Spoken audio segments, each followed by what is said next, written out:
प्रिय छात्रों, नमो नमः। आज हम कक्षा 10 संस्कृत सामान्य के 20 पाठ पढ़ने जा रहे हैं, जो हमारे पुस्तक दूरबा से ली गई है। 20 यानी 20। पाठ का शीर्षक है विदिशा। यह पाठ पत्रशैली में लिखा गया है और संस्कृत गद्य में अत्यंत प्राचीन काल से ही पत्र लेखन की परंपरा है। और यह पत्र जो एक 10वीं के छात्र के द्वारा लिखा गया है, वो छात्र मृदुल अपने पिता को पत्र लिखता है। इस पत्र के माध्यम से विदिशा की ऐतिहासिक, विदिशा की सामाजिक, व्यावसायिक प्रतिष्ठा का वर्णन करता है।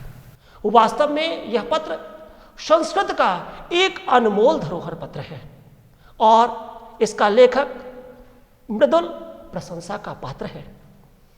संस्कृत साहित्य पत्र लेखन परंपराया पूर्व कालाद्य प्रभृति सशक्ता निवर्धमाना च विद्यते। पत्र माध्यमेन स्वीयान मनोगतान हार्द भावान प्रकटति पत्र प्रेषकः। अर्थात संस्कृत साहित्य में पत्र लेखन की परंपरा अत्यंत प्राचीन काल से, पूर्व काल से ही शाश्वत रूप में, वर्तमान रूप में भी विद्यमान है। पत्र माध्यम से लोग अपने मनोभावों का, अपने अंदर की मनोदशा का, हृदय की भावना को प्रेषित करता है। मुख्य विषय को हम पत्र के माध्यम से संक्षेप में व्यक्त करते हैं। तो आज विषयानुरूप विदिशा नगर का वर्णन, विदिशा के सांस्कृतिक ऐतिहासिकता का वर्णन इस पत्र में किया गया है। पत्र का लेखक मृदुल है, जो शासकीय उच्चतर माध्यमिक विद्यालय सिंगरौली नगर का छात्र है, जो 31 तिथौ जनवरी माह से और 20 तिथौ अर्थात 31 जनवरी 2008 को सिंगरौली नगर के शासकीय उच्चतर माध्यमिक विद्यालय से अपने पिता को लिखता है। यह छात्र अत्यंत अनुभवी छात्र है। सर्वप्रथम वो औपचारिकता का निर्वाह करते लिखता है, पूज्य पादा पितृचरणा सश्रद्धम अभिवादे। अर्थात मेरे पिताजी, आपके चरणों में मेरा श्रद्धा पूर्वक अभिवादन है। उसके पश्चात वो आगे लिखता है, अत्र कुशलम तत्रास्तु, मैं यहाँ कुशल से हूँ। पितृवयो विदितं स्यादिदत्तं मम स्वाध्याय संप्रति सुहृष्टतया प्रचलति। आपको यह विदित हो, आपको यह ज्ञात हो कि मेरा अध्ययन बहुत ही अच्छे से चल रहा है। विगते सप्ताहे अस्माकं विद्यालयस्य शैक्षणिकं भ्रमणदलं विदिशां नगरी गतवान् आसीदिति। तेन दलेन सह अहमपि तत्रागच्छतम्। यहाँ वो अपने जाने का प्रयोजन बताता है। वो अपने जाने का प्रयोजन बताते हुए कहता है कि विगते सप्ताहे, विगत आगत का विलोम शब्द है। पिछली सप्ताह हमारे विद्यालय का शैक्षणिक दल विदिशा नगरी गया था और उस दल के साथ मैं भी वहां गया था। यहां देखिए, एक विद्वान और अनुभवी व्यक्ति जो होता है, वो हमेशा स्पष्ट रूप से अपने जाने का कारण विनम्रता पूर्वक अपने पिता को निवेदित करता है। इस वाक्य से यह पता चलता है कि मृदुल न सिर्फ ज्ञानी व्यक्ति था, अपितु वो पिता का आज्ञाकारी भी था। अब वो अगले पैराग्राफ में विदिशा के ऐतिहासिक तत्व का वर्णन करता है। ऐतिहासिक तत्वों का वर्णन करते हुए वो बालक कहता है, मध्य प्रदेश स्थान नगरीयं पौराणिकम ऐतिहासिकं च वर्तते। अपने मध्य प्रदेश की ये खासियत रही है कि अपना मध्य प्रदेश एक पौराणिक और ऐतिहासिक नगरों से भरा हुआ है। विदिशा पूर्व अस्मिन् काले भेलसा इति नामना सुविख्याता आसीत्। विदिशा पूर्व काल में भेलसा के नाम से विख्यात था। एतस्य कारणं सूर्य देवतायाः मंदिरस्य भेल स्वामिनः इति लोक ख्यातिरेव। और इसका कारण सूर्य देवता का मंदिर है, जिसे भेल स्वामी मंदिर के रूप में लोग ख्याति पाते हैं। भेल स्वामी के मंदिर में के रूप में प्रसिद्धि मिली है। आगे वो विदिशा नगरी की ऐतिहासिकता का वर्णन करते हुए कहता है कि पुरा विदिशा नगरौ समुन्नतमेकं वाणिज्यिकं केंद्रमासीत्। पुरानी विदिशा नगरी व्यापार का एक उन्नत केंद्र था। योग दर्शन से प्रणेता व्याकरण महाभाष्यकर्ता महर्षि पतंजलि सम्राट अशोको अपि विदिशया सह संबद्धौ आस्ताम।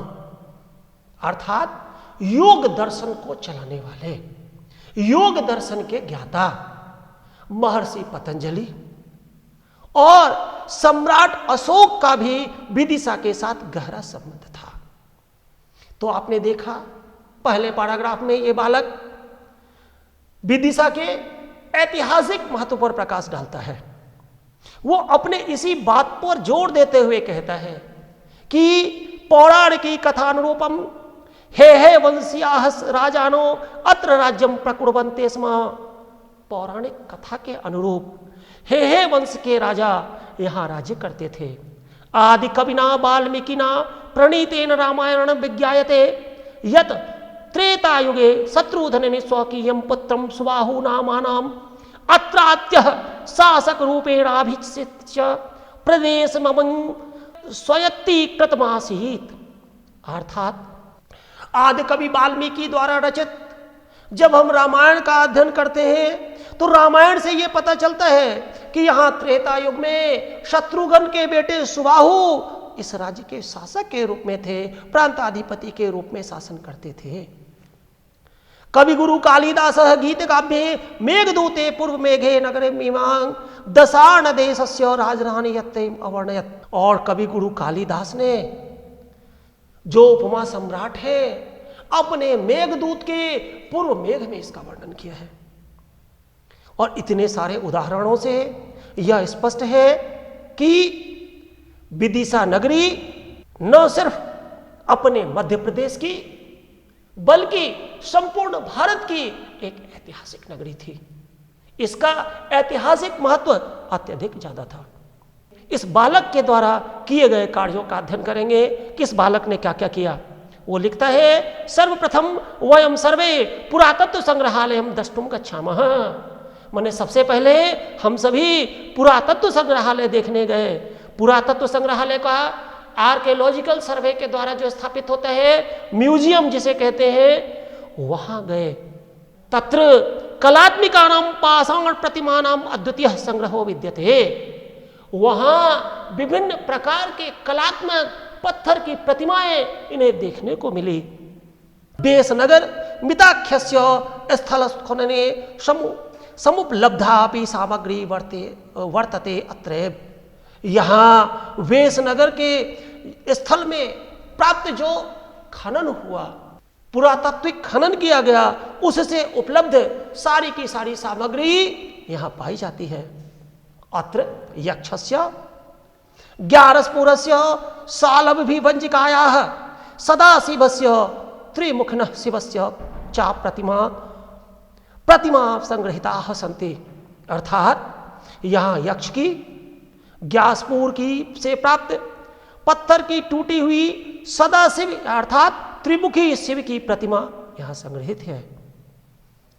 तो यहाँ हमने देखा कि विदिशा नगर जो प्रारंभिक काल में भेलसा के नाम से जाना जाता था, आज भी अपने ऐतिहासिक धरोहरों को संभाल कर रखे हुए हैं। आज भी इस शहर में पुरातात्विक अवशेष शेष हैं।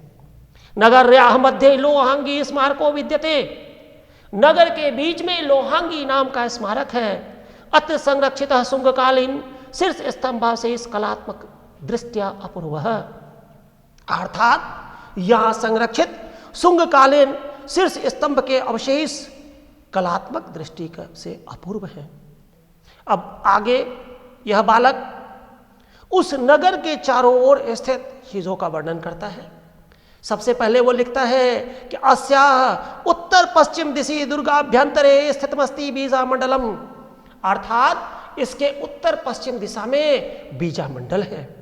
चर्चिका देव्या मंदिर विदम विजय देव्या अपराभिधेयेन विजय मंदिर में नामना लोके प्रसिद्धिमगात। अर्थात चर्चिका देवी का मंदिर विजय देवताओं को विजयी देवता के पास इस मंदिर में रखा जाता था और इसी कारणवश इस मंदिर का नाम विजय मंदिर है। बेत्रवत्या वाम तटे क्रोशमेकम दूरम वर्तते हरियोडोरस स्तंभ इति। बेतवा के बाएं किनारे पर कोस भर की दूरी पर हरियोडोरस स्तंभ है। इयम तो शुंग नृपते काशीपुत्र भागभद्रस्य शासन काले विनिर्मिता वस्तु कृतरस्ति। यहाँ पर शुंग नरेश काशीपुत्र भागभद्र के द्वारा स्थापित विभिन्न प्रकार की कलाकृतियां वस्तुकृतियां हैं। स्तंभोपरि समुत्कीर्णेन लेखेन ज्ञायते यत् तक्षशिला वास्तव्य दियस्य पुत्रो हेलियोडोरस नाम यवनाधिपते अंत लिखितस्य राजदूतत्वेन वैदिशेको भवन्मपि श्री वैष्णव धर्मस्य दीक्षा ग्रहीतव्यम। अर्थात यहाँ इसके स्तंभ लेख को पढ़ने से ये ज्ञात होता है, ये पता चलता है कि हेलियोडोरस के नाम के यवन अधिपति ने अपने राजदूत जो विदेशी थे उनके साथ वैष्णव धर्म की दीक्षा ली, वैष्णव धर्म को स्वीकार किया। अत्रत्यो गरुड़ शीर्ष स्तंभो हिंदू धर्म प्रति तस्यो उदार भावनाया संसूच्यते। और यहाँ स्थित गरुड़ शीर्ष स्तंभ हिंदू धर्म के प्रति उनकी उदारता की भावना का सूचक है। इस प्रकार हमने देखा। अब आगे देखेंगे कि विदिशा के पास पड़ोस में क्या क्या चीजें हैं। पास पड़ोस का वर्णन करते हुए वह कहते हैं बेतवत्या समीपे विंशति संख्या का गुहा संति। बेतवा के समीप में 20 से ज्यादा गुफाएं हैं। या सर्वा उदयगिरी गुहा नामना प्रख्याता वर्तते, जो उदयगिरी गुफा के नाम से विख्यात है। इमाह सर्वा स्वर्ण युगस्य गुप्त कालस्य महात्म गाथा प्रगायन्ते। और ये सभी गुप्त काल के स्वर्ण युग की गाथा कहते हैं, गुप्त काल के स्वर्ण युग की कहानी कहते हैं। विदिशात कंचित दूरस्थे चित्तौर्या नाम के ग्रामे नवम्या दशम्या शताब्द्या परमार कालीना ब्राह्मण विष्णु शिवस्य गणेशस्य अर्धनारीश्वरस्य प्रतिमा दर्शनीया सन्ति। अर्थात विदिशा से थोड़ी दूर पर स्थित चित्तौरिया नाम के गांव में 9वीं और 10वीं शताब्दी में परमारकालीन राजाओं के द्वारा ब्रह्मा, विष्णु, शिव, गणेश, अर्धनारीश्वर इन सभी की प्रतिमा दर्शनीय है। अगला पारा में कहा गया है काल क्रमणे रात्र जैन बौद्ध संप्रदायो विकासो अपि संभवतः। अर्थात समय के अंतराल में जैन और बौद्ध संप्रदाय का भी विकास यहां हुआ था। विशेष रूपेण गुप्त काले चतुर्थाम शताब्द्या रामगुप्ता विशासिते जैन तीर्थंकरा मूर्ति निर्माणम तथा चौतासां प्रतिष्ठापनम गोलोकात्या सुपुत्र चे लक्ष्मणस्य। अर्थात गुप्त काल के चौथी शताब्दी में रामगुप्त के द्वारा निर्मित जैन तीर्थंकरों की मूर्ति हुई, उनके द्वारा प्रतिष्ठापित, परंतु वो मूर्ति उनके सुपुत्र चेतु लक्ष्मण द्वारा प्रतिस्थापित हुआ, जो अपने गुरु तत्क्षपस्याचार्य सर्पिसेनस्य च प्रेरणया कार्तिमासीत। अर्थात जिन्होंने अपने गुरु की प्रेरणा से, जिनका नाम स्पर्यस्य सेन था के नाम से, उन्होंने इस मूर्ति की स्थापना की। निकट में सांची नगरे बौद्ध संप्रदाय से स्तूपो वर्तते। नजदीक के सांची नगर में बौद्ध स्तूप भी है। इस प्रकार यह बालक मृदुल अत्यंत सरल शब्दों में विदिशा नगरी की खासियत का, उसके पास पड़ोस के क्षेत्रों का, सभी चीजों का बड़े सरल शब्दों में वर्णन करता है। और जैसा कि मैंने आरंभ में बताया था कि वो एक आज्ञाकारी बालक है और अपने पिता को कहता है कि अंते च सर्वेभ्य ज्येष्ठेभ्य सादरं प्रणाम। अंत में सभी ज्येष्ठ को सादर प्रणाम है। अनुजेभ्य हार्दिक स्नेह, छोटे भाइयों को हार्दिक स्नेह है। मित्रेभ्य सुकांक्षा प्रकटी करूँगी, और मित्र को अपनी शुभ आकांक्षा प्रकट करता हूँ। आपका पुत्र मृदुल, भवदीय पुत्र मृदुल। तो मेरे बच्चों, आपने देखा कि इस पाठ में आप आपकी ही कक्षा का छात्र, 10वीं कक्षा का छात्र, जो शासकीय उच्चतर माध्यमिक विद्यालय सिंगरौली नगर का छात्र है, कितनी सरलता से विदिशा नगर का वर्णन करता है, विदिशा नगर के ऐतिहासिक स्वरूप का वर्णन करता है, विदिशा नगर के पास पड़ोस के ऐतिहासिक स्वरूप का वर्णन करता है, धार्मिक स्वरूप का वर्णन करता है, और सरल शब्दों में जो पाठ्यगम्य है, बोधगम्य है, सरल शब्दों में अपनी बात को रखता है। पत्र अत्यंत सरल है, पत्र अत्यंत संक्षिप्त है, और आसानी के साथ जब पत्र की समाप्ति में वो बालक अपने सभी अंते च सर्वेभ्य ज्येष्ठेभ्य सादरं प्रणाम, अंत में वो सभी बड़े को, ज्येष्ठ को अपना प्रणाम करता है, अनुजेभ्य हार्दिक स्नेह, और छोटों को स्नेह देता है, मित्रेभ्य शुभाकांक्षायां प्रकटीकरोमि, और मित्रों को शुभाकांक्षा प्रकट करता है। और इस प्रकार ये पाठ समाप्त होता है।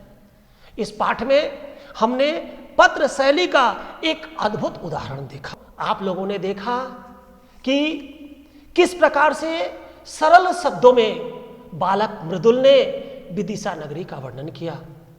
इसी प्रकार आप सब भी हमारे भारत के विभिन्न नगरों का वर्णन करें। हमारा भारत महान है। आज का पाठ यहीं समाप्त करते हैं और आपकी कुशलता की कामना करते हैं। फिर बाद में हम लोग पुनः मिलेंगे। तब तक के लिए शुभमस्तु। धन्यवाद।